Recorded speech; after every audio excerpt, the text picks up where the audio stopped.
Hello students, I am Rajesh Wadhwani. आज लेके आए हैं सॉल्यूशन लेसन का राउट लॉ का सेकंड पार्ट। तो हम लोग देख चुके हैं, राउट ने बताया था, राउट ने बाइनरी सॉल्यूशन पे स्टडी किया था। उसमें दोनों ही बाइनरी में दो कंपोनेंट्स होते हैं और दोनों ही कंपोनेंट्स वोलेटाइल होने चाहिए, मतलब वो वेपराइज होने चाहिए। Suppose we have a solution. In this solution, component first and second are present. The partial vapor pressure of component A is P1 and partial vapor pressure of component 2 is P2, and their mole fraction is X1 and X2 respectively. Component first का mole fraction X1 है and component 2 का mole fraction X2 है, X2 है ना।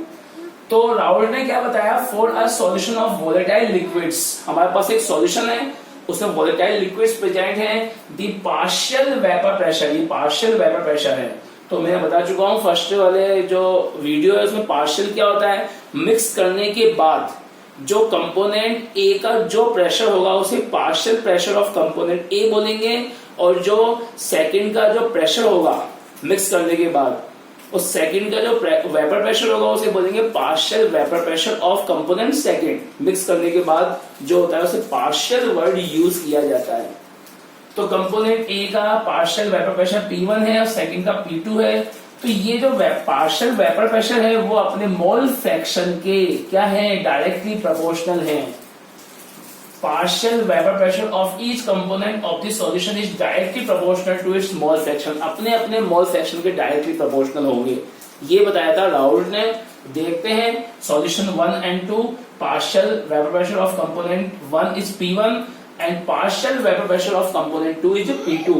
Their mole fractions are X1 and X2. कोई दिक्कत नहीं है यहाँ तक।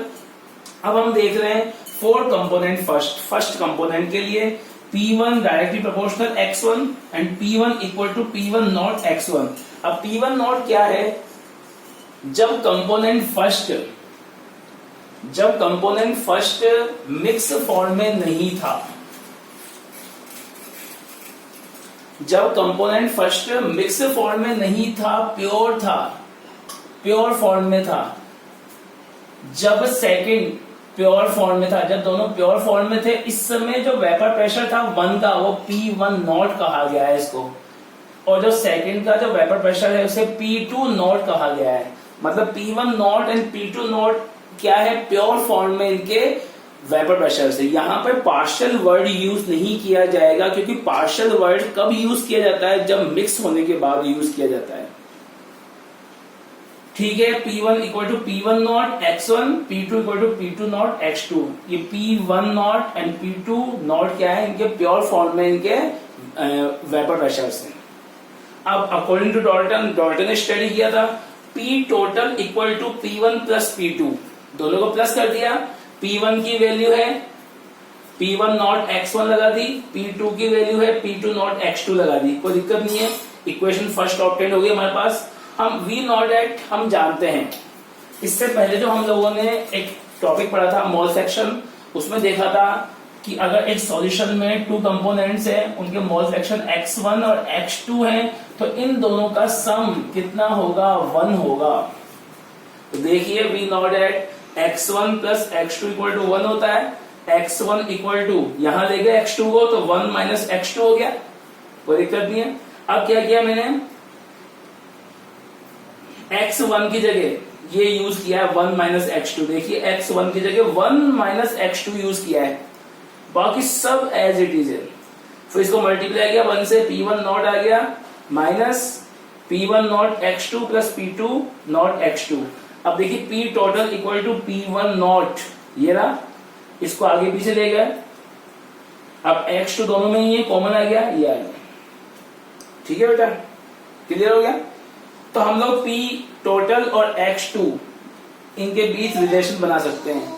हम P टोटल X1 के बीच में रिलेशन बना सकते हैं।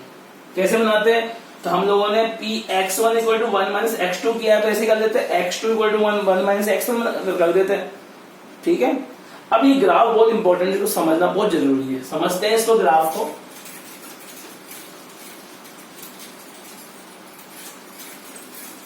ये ग्राफ सिंगल ग्राफ नहीं है, ये ग्राफ टू ग्राफ को इंटरमिक्स किया गया है, समझना। हम लोगों ने क्या किया है, एक ग्राफ ऐसे प्लॉट किया है। यहां देखिए x2 इक्वल टू 0 है, तो यानी ये x2 यहां लिया गया है, ये 0 होगा वही उसी को लेंगे। और ये क्या है P2, एक ग्राफ ऐसे प्लॉट किया अपन ने, ठीक है। यहाँ x2 0 ने, इट मींस x2 ऐसे जा रहा है, आगे जा रहा है, तो 0 से आगे जाएगा, 0 से 1 2 3 4 जाएगा। अब एक ग्राफ ऐसे आया बेटा, अब यहाँ पे क्या 0 x1, तो x1 ऐसे जा रहा है, ऐसे पढ़ रहा है, और यहाँ पे क्या है P1। अब P और x आपस में क्या डायरेक्टली प्रोपोर्शनल है, तो ग्राफ कैसा आएगा, स्ट्रेट लाइन आएगी, इसमें भी स्ट्रेट लाइन आएगी। अब इन दोनों को मिक्स कर दो, देखो ये बन गया, इन दोनों को मिक्स कर दो, ये बन गया। तो देखो एक ग्राफ तो ये रहा, यहां पे क्या है P2 है, और यहां पे क्या है P1 है, ठीक है। यहां x2 0, x1 मैक्सिमम 1 हो जाएगा, यहां पे x1 0, x2 मैक्सिमम 1 हो गया। एक ग्राफ ऐसे, एक ग्राफ ऐसे।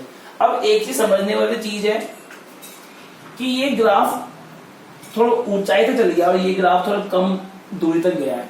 इट मींस ये कौन सा है, सेकंड है, ये किसके लिए, फर्स्ट के लिए है। तो सेकंड का जो वेपर प्रेशर ज्यादा है फर्स्ट के तुलना में, जैसे पेट्रोल और वाटर ले लिया हम लोगों ने, तो ज्यादा वेपराइज कौन होगा, पेट्रोल।